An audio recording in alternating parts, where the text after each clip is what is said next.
सुगनी, कैसी हो? ब्यूटीफुल। परमात्मा करे कि ऐसे ही आजीवन ब्यूटीफुल रहो। एक बात जानती हो, कड़वा है पर सत्य है। परमात्मा का बनाया हुआ इस सृष्टि में परमात्मा का नियम है कि मौसम 4 महीना में चेंज होता है। 4 महीना जाड़ा, 4 महीना गर्मी, 4 महीना बरसात। तो बस सब जानता। है तो जानता है, लेकिन कुछ इसमें मुख्य हम चीज़ बताने वाले हैं, वो तुम नहीं ना जानती।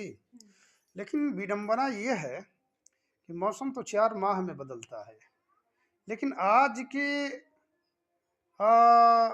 वो संसारिक जीव कह लें, मतलबी जीव कह लें, यह जो है पल भर में वो बदल जाता है। जैसे हजारों बरस का प्यार हो, सालों साल का प्यार हो, लेकिन कोई एक अपना छोटा स्वार्थ के लिए तुमको कब वो दुश्मन बना लेगा, इसको कोई नहीं जानता। तो मौसम 4 महीना में बदलता है, आदमी पल पल पर आज बदल रहा है।